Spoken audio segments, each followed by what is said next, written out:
Hello, my name is Breck Baldwin, and I am the founder of the Brooklyn Aerodrome and the writer of this article in Make Magazine, Volume 30. And I'm going to take you through the build process of the kit that is provided from the Maker Shed store. So here we have it. This is Volume 30. You can get it on. You can get the plans online, or the website has a lot of similar information, but not exactly this. All right, so we're going to start through and just go through the exact instructions as you would experience them once you've got the kit. So we start with a manifest, which showed up in the kit, hopefully, with all the parts. And this is nice sort of, I don't know, salmon paper. And we're going to go through and check that we have everything that we should have. So we start off with an aluminum motor mount. That is there. Then we want to see the 1/4-inch fan fold, airframe, and stabilizers. That indeed is right here. We have a bunch of that. Then we were looking for the deck, which is the 3mm Coroplast, and so this is a deck, and it's recycled usually. Sorry, they're a little dirty. They all have, it's lived life a little bit. Please tolerate that. We're trying to, do something good for the planet here. Next is 2 coat hangers. Those are attached to the airframe. And next is 8 inches of hook and loop tape, which is right here. We should have 24-inch zip ties, and these are these bad boys right there. And then we should have 10 larger zip ties. Those are those. We have 2 inches of high stick tape, which is right here, right there. We have an outrunner motor with prop adapter, which is this beauty. It's a very nice outrunner and prop adapter. Keep it clean. And then we have 3 APC props, which we have right here. They're 1047s. We have an 18-amp speed control, which is right here.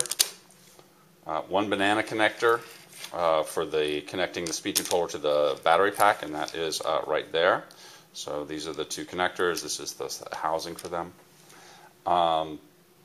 We have a charger, and this is our charger here. And this charger is connected right now to a 12-volt supply that fits it, but you can alternatively connect it to something like this, which is just a 12-volt battery, or your car, and it comes with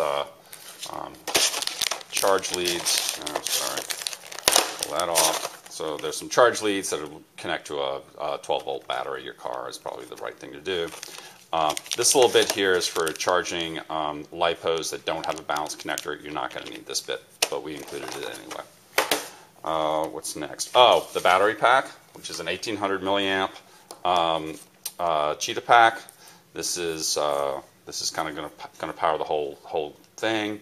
This is the balance connector, so this is how you charge it, by plugging this into the charger. And you can see there's 2 places on this charger, one for 3 cells, one for 2 cells. This is a 2-cell pack.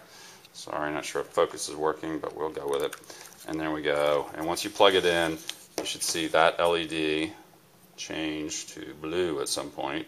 I already charged this, unfortunately. Well, anyway, if it's not charged, this LED will turn blue. This little amp scale here, just turned all the way up. It charges at 1 amp, which is well below the charging capacity of this thing. You generally charge packs at not more than 1 time their capacity per hour. So this is 1800 milliamps or 1.8 amps. So this 1 amp charge rate will be fine. So you just plug it in and just let it wait for that little light to go out when that happens. We have a transmitter and a receiver, which is in this very nice piece of equipment, the Optic 5 from Hi-Tech. This is not a cheap piece of Chinese junk. This is a very nice transmitter and receiver. Big old manual. It's worth looking at, just see what's going on in there. Out comes the transmitter, and there we have it. That is the beauty right there. And the receiver is in here, where it should be. Anyway, I'll dig up the receiver in a second. Where did that receiver go? Fall out. So, and then we have the 2 servos right here, which are Hi-Tech HS55s, and that is basically that. And we have 2 of those. All right.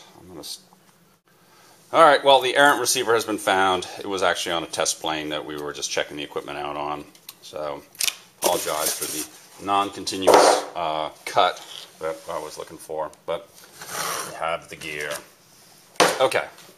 So one of the things about the transmitter, just as we talk about it, is I found when I got the transmitter, it had this little sticky bit right here attached to this back plate, and I had to move it around to get the batteries in. I'm going to put the batteries in right now. So some things that you're going to bring to the game. Sorry, that's the end of the manifest. That's everything that's in there. What you're going to bring to the game is a roll of packing tape, all right, and then some AA batteries. All right, and you need 6 of them for this transmitter, and we're just going to put them in.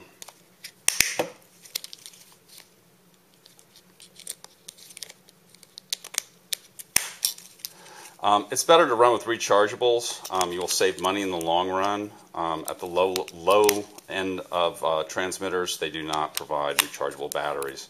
I don't know how quick this transmitter goes through batteries, but you know, these little AA's will end up costing you more money in the end. So Hi-Tech sells you replacement ones, or you can get other ones from other sources.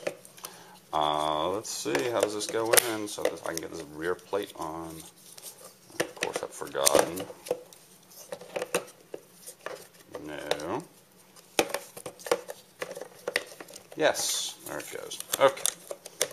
Put that on. Try to be careful. Don't hurt the sticks on the other side. Let me get that on. Pretty good. I don't know. I might slap some tape on there. I'm not super happy with how this is attaching right now. All right, good enough. And then can we power it up? Yep, we get the happy little thing. Looks like it's all happy-dappy. All right, next one. So receiver, transmitter over there. Tools. So let's talk about that for a second. I'm just going to go through real quick what's on the table. We have a heat gun, a soldering iron. It's worth getting a good soldering iron, guys, if you don't have one. This is a nice digital one that you can see it's got a nice digital readout. Really helps with doing a good job with soldering. Some drill bits, a drill, box cutter, pliers with cutters, a couple of screwdrivers. You can get away with just a small Phillips, but I like to have 2 kinds. I like to have a small regular standard screwdriver for punching the holes through the coroplast, and then a Phillips head there. You want some denatured alcohol, clean the servos off, paper towel, a ruler, and I have a really long ruler because it helps with a couple of the cuts, and I like to have a super long one, and this just happens to be a basically a level that is a really good straight edge. Things that weren't talked about in the article, I like to have a board to drill into so I don't damage my tables. And it's also nice to have a piece of coroplast just to punch into so that you get nice clean holes through when you're doing the deck and attaching it to the airframe. All right, so that's we got the parts. Oh, another part that you're going to get are instructions for the speed control. So generally I don't bother to program them. We'll see how this one goes. I actually haven't programmed it because it wasn't made up, but it'll probably run out of the box okay. But you can pay attention to what's going on here and program things properly. But generally they work fine out of the box. All right.